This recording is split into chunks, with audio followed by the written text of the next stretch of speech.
जय हिंद। कैसे हैं आप? एक बार फिर आपके अपने चैनल गुरु गंगा में आपका हार्दिक स्वागत है। आज के वीडियो में हम लोग ज्वार भाटा के बारे में सीखेंगे। ज्वार भाटा क्या है, ज्वार भाटा आने के कारण क्या है, ज्वार भाटा कितने प्रकार का होता है, ज्वार भाटा से क्या लाभ होता है, इन सारे तथ्यों से संबंधित अलग अलग प्रश्न प्रतियोगी परीक्षाओं में पूछे जाते हैं। तो यह बहुत इंपॉर्टेंट टॉपिक है, आप इसको ध्यान से देखेंगे। लेकिन इससे पहले कि ये वीडियो हम लोग शुरू करें, जिन लोगों ने चैनल को सब्सक्राइब नहीं किया वे चैनल को सब्सक्राइब करके बेल आइकन को प्रेस कर दें ताकि प्रत्येक इंपॉर्टेंट वीडियो की नोटिफिकेशन उनको समय पर मिलती रहे।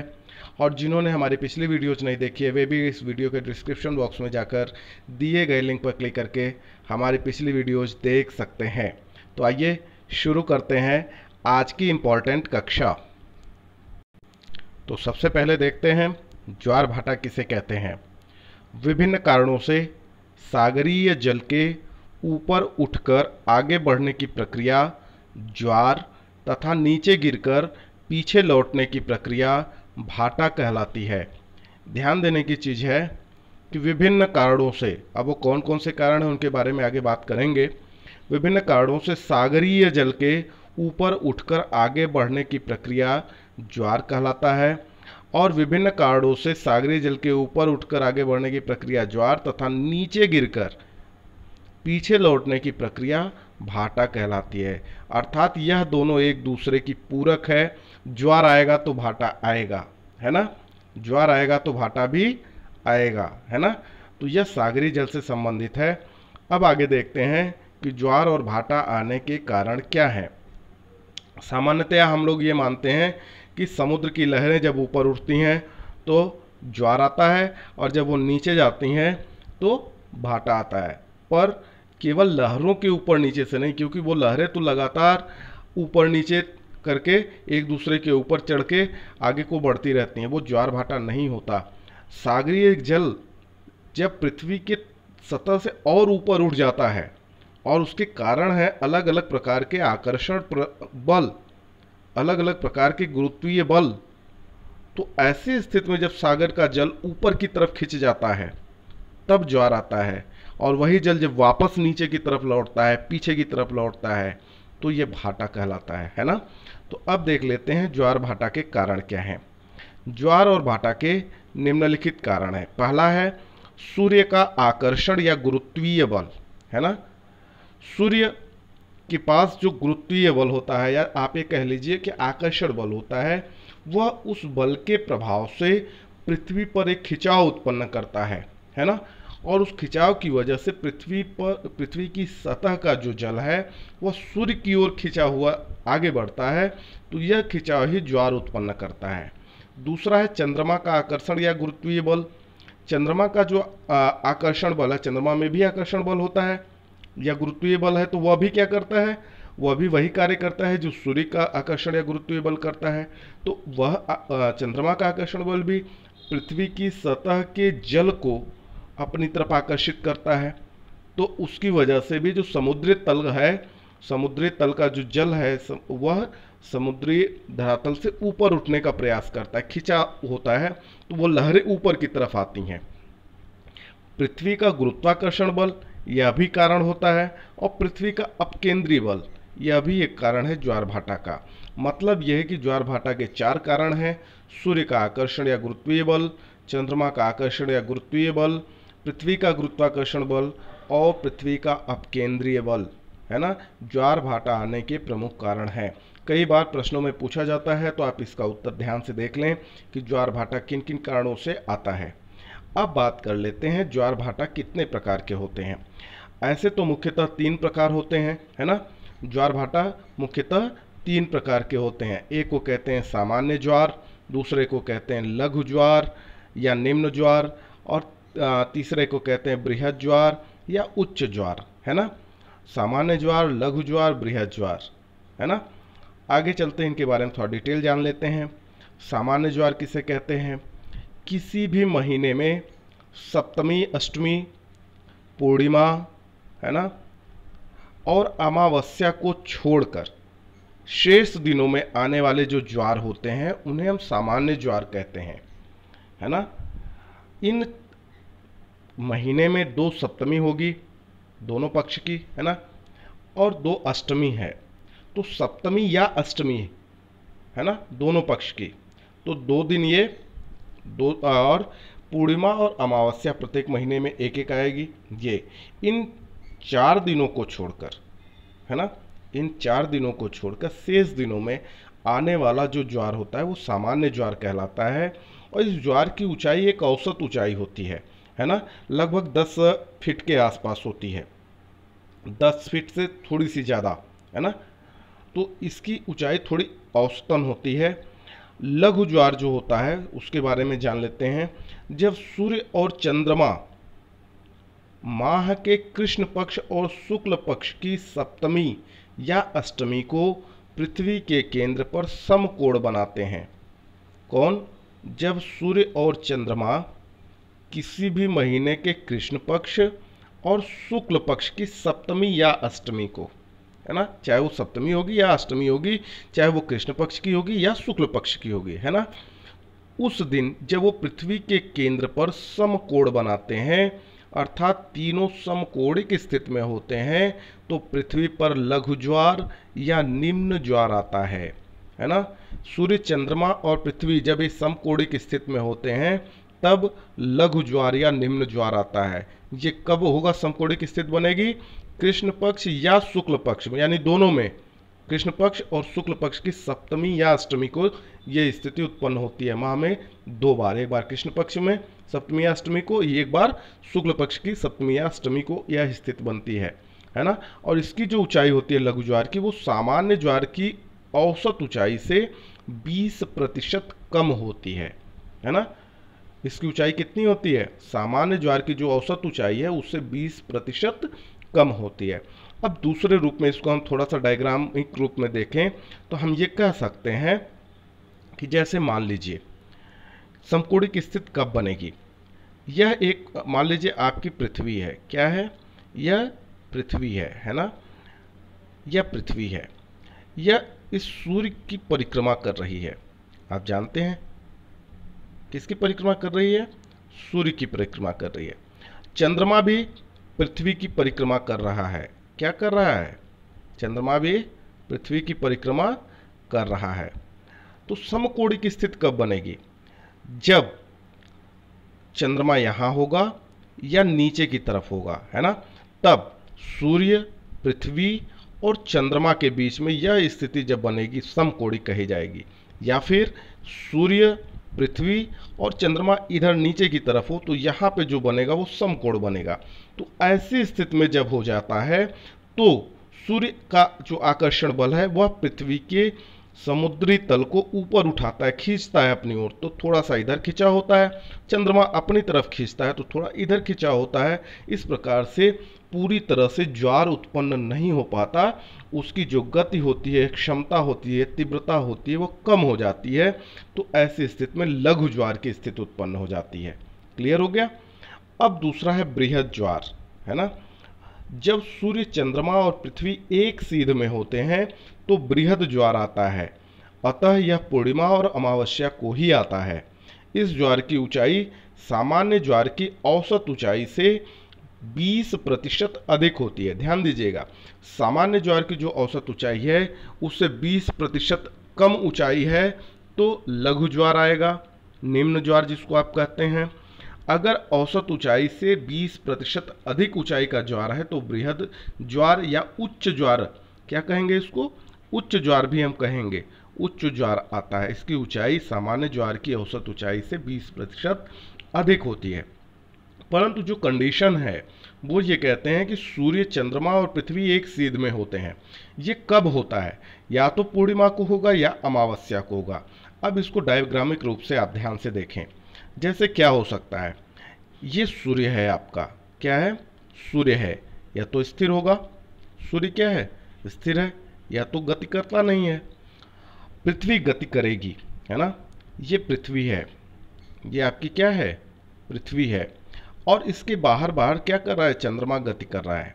किसके? पृथ्वी के चारों ओर कर रहा है। ठीक है। अब सीध में कब होगा? या तो चंद्रमा गति करता हुआ यहाँ पे आ जाए, इस पोजीशन पे हो, यानी सूर्य और पृथ्वी के बीच में आ जाए, है ना, तब होगा। या फिर यहाँ पे नहीं होके वो इधर हो जाए, यानी पृथ्वी बीच में हो सूर्य और चंद्रमा के, तब यह तीनों एक सीध में होंगे। ये दो ही कंडीशन हो सकती है। और ये दो कंडीशन कब बनती है? यह दो कंडीशन कब बनेगी? जब सूर्य और चंद्रमा के बीच में पृथ्वी होगी तो क्या बनेगा? क्या होगा? चंद्र ग्रहण होगा। क्या होगा? चंद्र ग्रहण होगा। और यह चंद्र ग्रहण कब होगा? पूर्णिमा को होगा। अगर यही यहाँ पे नहीं होके ये चंद्रमा बीच में आ जाए, है ना, सूर्य और पृथ्वी के बीच में चंद्रमा आ जाए, तो एक सीध में होंगे तीनों। तो यह स्थिति कब बनेगी? जब सूर्य ग्रहण होगा। सूर्य ग्रहण कब होगा? अमावस्या को होगा। इसका मतलब इन तीनों के एक सीध में आने की दो ही कंडीशन है, या तो सूर्य ग्रहण हो या फिर चंद्र ग्रहण हो। और यह जब भी होगा तो पूर्णिमा या अमावस्या को होगा। इसका मतलब जो बृहद ज्वार या उच्च ज्वार होता है वह इन तीनों के एक सीधी रेखा में होने पर ही आता है। और यह स्थिति केवल 2 दिन उत्पन्न होती है प्रत्येक महीने में, या तो पूर्णिमा को या फिर अमावस्या को। क्लियर हो गया? अब इससे संबंधित प्रश्न पूछा जाएगा तो आप बता लेंगे आराम से, है ना। आगे देखते हैं। कुछ और प्रकारों की चर्चा अलग अलग पुस्तकों में की गई है, तो उसको भी आप देख लीजिए।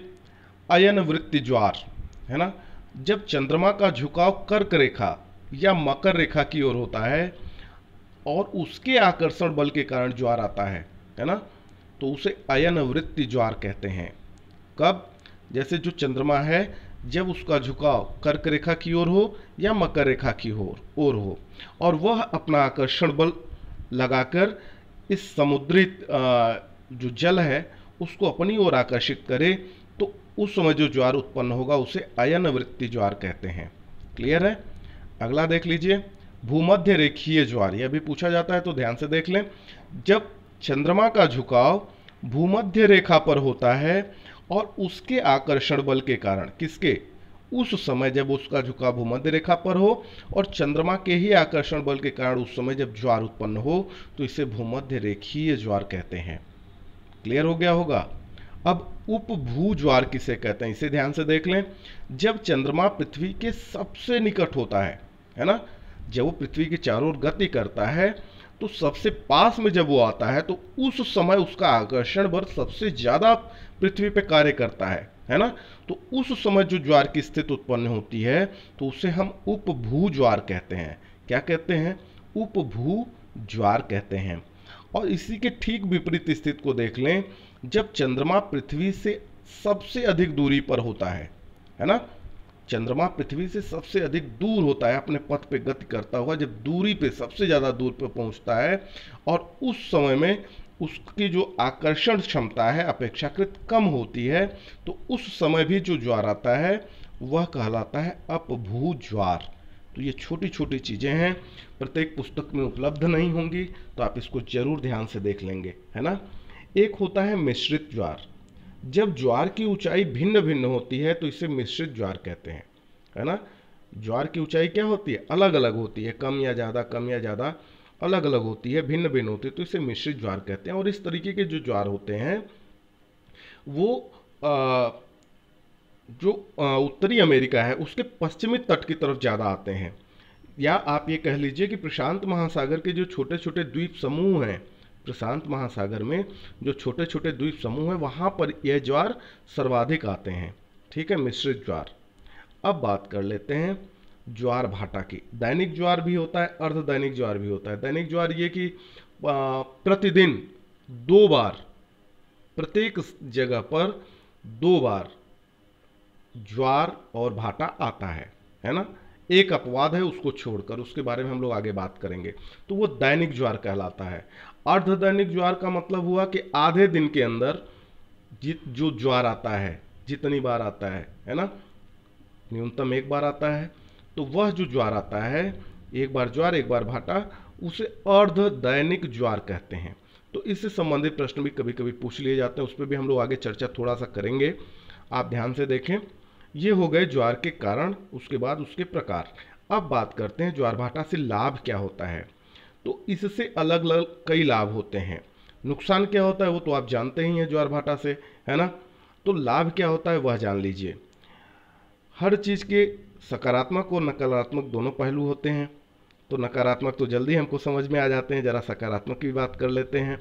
जो ज्वार आता है तो उसके साथ जो तरंगे उत्पन्न होती हैं, जो लहरें उत्पन्न होती हैं, जो समुद्र तट की तरफ बढ़ती हैं तेजी से, है ना, 20-30 फीट की ऊंचाई वाली या ज़्यादा ऊंचाई वाली, है ना, तो उसे ज्वारीय तरंग कहते हैं उन लहरों को। तो ज्वारीय तरंगों के साथ साथ ढेरों समुद्री मछलियां स्वतः ही समुद्री तट पर आ जाती हैं, है ना। तो बिना मेहनत किए ही वो समुद्रियां स्वतः समुद्र तट पर आ जाती हैं, और जब वो लहरें वापस चली जाती हैं तो वो रेत में रह जाती हैं। तो ऐसी स्थिति में आर्थिक लाभ होता है, मछुआरों को ढेर सारी मछलियां प्राप्त हो जाती हैं आजीविका के लिए। दूसरा लाभ ये होता है कि ज्वार के माध्यम से समुद्र के भीतर उपस्थित जो विभिन्न रत्न होते हैं, जैसे शंख है, सीप है, मूंगा है, मोती है, या उसके अलावा भी बहुत सारी चीज़ें हैं, वह क्या होता है कि वो समुद्र तट पर आ जाती हैं। ज्वार के माध्यम से वो कहाँ जाती हैं?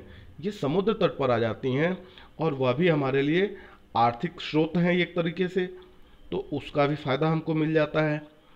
तीसरा ये है कि ज्वारीय तरंगों से जल विद्युत उत्पादन किया जाता है।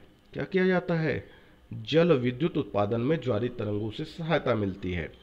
चौथा ये है कि जब ये ज्वारीय तरंगे वापस लौटती हैं तो समुद्र तट के आसपास जो गंदगी होती है उसे भी अपने साथ बहा ले जाती हैं, और इससे तट जो होता है वह स्वच्छ हो जाता है ना। तो एक महत्वपूर्ण लाभ ये भी हुआ। और एक लाभ ये है कि ज्वारीय तरंगों के माध्यम से जो भारी जलपोत होते हैं वो सरलता से किनारे तक आ जाते हैं। जब ज्वारीय तरंगे किनारों की तरफ बढ़ती हैं आगे, तो भारी जलपोतों को अपने साथ धकेलकर किनारे तक लेती आती हैं। कई बार जब आगे जाना होता है तो जो वापस जाने वाली होती हैं जलपोत, वो उन तरंगों के साथ वापस भी चली जाती हैं, थोड़ी सरलता उनको प्राप्त हो जाती है। अब कुछ अन्य महत्वपूर्ण जो फैक्ट्स हैं, जो तथ्य हैं, जो बार बार पूछे जाते हैं, उनको भी जान लेते हैं ज्वार और भाटा के संबंध में। सूर्य के ज्वार उत्पादक बल की तुलना में चंद्रमा का ज्वार उत्पादक बल पृथ्वी पर दोगुना होता है ना। ये प्रश्न कई बार आ चुका है। सूर्य की ज्वार उत्पादक बल की तुलना में, सूर्य के ज्वार उत्पन्न करने की जो क्षमता है उसकी तुलना में चंद्रमा की जो क्षमता है वो दुगनी होती है पृथ्वी पर। ऐसा क्यों होता है? ऐसा इसलिए होता है क्योंकि सूर्य ज़्यादा दूरी पर स्थित है और चंद्रमा पृथ्वी के अधिक निकट है। तो जो ज़्यादा पास में होगा उसका उत्पादक बल या उसका आकर्षण बल सर्वाधिक कार्य करेगा। तो ऐसी स्थिति में सूर्य की तुलना में चंद्रमा का जो ज्वार उत्पादक बल होता है वह ज़्यादा काम करता है। कहते हैं कि ज्वार भाटे के लिए चंद्रमा का प्रभाव सबसे ज़्यादा पृथ्वी पर पड़ता है ना। तो ये आप ध्यान से देख लेंगे। अगला जो फैक्ट है वो ये है कि किसी भी स्थल पर, है ना, एक अपवाद है, उसके लिए हमने यहाँ पे स्टार लगा दिया, उसको हम आगे पढ़ेंगे। लेकिन उसके अलावा बाकी जगहों पर प्रतिदिन 2 बार ज्वार भाटा आता है। जहाँ जहाँ भी समुद्र का तट है वहाँ पर क्या आता है? 2 बार ज्वार भाटा प्रतिदिन आता है। एक ज्वार से एक भाटे के बीच में 6 घंटे 13 मिनट का समय अंतर होता है। यानी एक बार ज्वार आया और फिर जब भाटा आएगा तो 6 घंटे 13 मिनट का समय अंतर होता है, और पुनः भाटे से ज्वार के बीच का जो समय है वह फिर 6 घंटे 13 मिनट का है। इस प्रकार अगर हम बात करें तो 2 ज्वार या 2 भाटों के बीच में 12 घंटे 26 मिनट का समयांतर होता है। जैसे आप ध्यान से देख लें, एक चित्र के माध्यम से अगर हम बात करते हैं तो क्या होता है। यहाँ पे मान लीजिए एक बार ज्वार आया, क्या आया? ये ज्वार है ना, ये क्या है? ज्वार है। फिर ये भाटा है ना, ये भाटा की स्थिति पैदा होती है। जब ज्वार आए तो भाटा आएगा ही, और चूंकि 2 बार आता है इसलिए एक बार फिर ज्वार आएगा और एक बार फिर भाटा की स्थिति उत्पन्न होगी, है ना। फिर एक बार भाटा की स्थिति उत्पन्न होगी, फिर ये ज्वार की स्थिति जाएगी बाद में अगले दिन, है ना। अब देख लीजिए ध्यान से, इस ज्वार और इस भाटे के बीच में 6 घंटे 13 मिनट का समय लगेगा। फिर इस भाटे से इस ज्वार के बीच में भी 6 घंटे 13 मिनट। फिर वही स्थिति आगे भी बढ़ेगी, ज्वार से भाटा 6 घंटा 13 मिनट, भाटा से फिर ज्वार 6 घंटा 13 मिनट। लेकिन 2 ज्वार के बीच की अगर हम बात करें, इस ज्वार से लेकर इस ज्वार के बीच में, तो 6 घंटा 13 मिनट का मतलब क्या? दोगुना 6 घंटा 13 मिनट ये और 6 घंटा 13 मिनट ये। 2 ज्वार के बीच में ये जो टाइम हुआ तो कितना हो गया? ये हो गया 12 घंटा 26 मिनट। या अगर भाटा से भाटा की बात करें तो 6 घंटा 13 मिनट ये, 6 घंटा 13 मिनट ये, है ना। 6 घंटा 13 मिनट, 6 घंटा 13 मिनट, दोनों मिलके 12 घंटा 26 मिनट। यानी दो ज्वार या दो भाटा के बीच में जो समय का अंतर है वह है 12 घंटा 26 मिनट। क्लियर हो गया होगा। आगे देखते हैं। केवल इंग्लैंड के, हाँ जो अपवाद है हम उसकी बात कर रहे हैं, केवल इंग्लैंड के दक्षिणी तट पर स्थित जो साउथहैम्पटन है वहाँ पर प्रतिदिन 4 बार ज्वार आता है। अभी हम लोग बात कर रहे थे कि 2 बार आता है, पर वो ऐसी जगह है जहाँ पर 4 बार आता है। ऐसा इसलिए होता है क्योंकि यह तट 2 जलीय क्षेत्रों से जुड़ा हुआ है। साउथहैम्पटन का जो क्षेत्र है वह 2 जलीय क्षेत्रों से जुड़ा हुआ है, उत्तरी सागर और इंग्लिश चैनल। इसीलिए वहाँ पर 2 बार उत्तरी सागर से ज्वार आता है। किससे? 2 बार उत्तरी सागर से ज्वार आता है और 2 बार इंग्लिश चैनल से आता है। और सब मिला के कितनी बार हो जाता है? सब मिला के ये 4 बार हो जाता है ना। अब आगे देखते हैं। दैनिक ज्वार भाटा के मध्य 24 घंटे 52 मिनट का समयांतर होता है ना। अभी हम लोग आगे बात कर रहे थे उस पर। दैनिक ज्वार भाटा के मतलब जैसे आज शुरू हुआ तो अगले दिन तो कितने समय का अंतर हो जाएगा? 6, 6, फिर 6, फिर 6, है ना। तो कितने हो गए? 6 चौको 24 और 13 चौको 52 मिनट, है ना। जैसे आप बात कर रहे थे ऐसे 4 की बात कर रहे थे, यहाँ ज्वार यहाँ भाटा, फिर यहाँ ज्वार यहाँ भाटा, एक एक दिन की, है ना। तो ये 6 घंटे 13 मिनट, 6 घंटे 13 मिनट, 6 घंटे 13 मिनट, 6 घंटा 13 मिनट, तो कितना हो गया? 24 घंटे 52 मिनट का समय अंतर होता है। लेकिन अर्ध दैनिक ज्वार भाटा में 12 घंटे 26 मिनट का अंतर होता है। अर्ध दैनिक का मतलब इसको आधे से ऐसे कर लें, है ना। जब एक बार ज्वार आए और एक बार भाटा की स्थिति उत्पन्न हो तो ऐसी स्थिति में क्या होगा? और फिर ज्वार की जब नौबत आएगी अगले अर्ध दैनिक में तो कितना समय बीत चुका होगा? उस समय में 12 घंटे 26 मिनट बीत चुका होगा। अब देख लेते हैं कि सबसे ऊंचा ज्वार कहाँ आता है। विश्व में सबसे ऊंचा ज्वार लगभग 15 से 18 मीटर की ऊंचाई वाला ज्वार उत्तरी अमेरिका के पूर्वी तट पर फंडी की खाड़ी में आता है। कई बार पूछा जा चुका है कि विश्व में सबसे ऊंचा ज्वार कहाँ आता है, तो फंडी की खाड़ी में आता है। फंडी की खाड़ी कहाँ है? उत्तरी अमेरिका के पूर्वी तट पर स्थित है ना। तो सबसे ऊंचा ज्वार जिसकी लंबाई लगभग 15 से 18 मीटर होती है वहाँ पर फंडी की खाड़ी में उत्तरी अमेरिका के पूर्वी तट पर आता है। और एक और महत्वपूर्ण चीज़ है जो आप देख लीजिए, गुजरात का जो कांडला बंदरगाह है उसको हम ज्वारीय बंदरगाह कहते हैं। क्या कहते हैं? गुजरात के कांडला बंदरगाह को हम ज्वारीय बंदरगाह कहते हैं। यह प्रश्न भी पूछा गया है तो आप इसे भी ध्यान से देख लें। और अगला इंपॉर्टेंट प्रश्न जो कई बार यूपीएससी वगैरह में पूछा जा चुका है उसे ध्यान से देख लें। ज्वार भाटा से संबंधित है प्रगामी तरंग सिद्धांत। प्रगामी तरंग सिद्धांत किसकी व्याख्या करता है? ऐसा प्रश्न पूछा जा चुका है। तो प्रगामी तरंग सिद्धांत ज्वार भाटा की उत्पत्ति की व्याख्या करता है। किसकी? ज्वार भाटा की उत्पत्ति की व्याख्या करता है। और ये सिद्धांत दिया किसने? तो इस सिद्धांत का प्रतिपादन विलियम वेवेल ने किया है। किसने? इस सिद्धांत का प्रतिपादन विलियम वेवेल ने किया है। कई बार पूछा जाता है प्रगामी तरंग सिद्धांत के प्रतिपादक कौन? William Wavell. ये किसकी व्याख्या करता है? ज्वार भाटा की उत्पत्ति की व्याख्या करता है। अब तो क्लियर हो गया होगा। तो चलिए, यदि वीडियो आपको पसंद आता है तो आप इसे लाइक कर लें, अपने मित्रों में शेयर कर लें, और यदि आप कोई बहुमूल्य सुझाव देना चाहते हैं तो आप कमेंट बॉक्स में अपना सुझाव जरूर दें। और अगर अभी तक आप चैनल को सब्सक्राइब नहीं कर पाए तो चैनल को सब्सक्राइब करके बेल आइकन को भी प्रेस कर दें। और फिर मिलते हैं अगले वीडियो में। तब तक के लिए आप सभी लोगों को जय हिंद।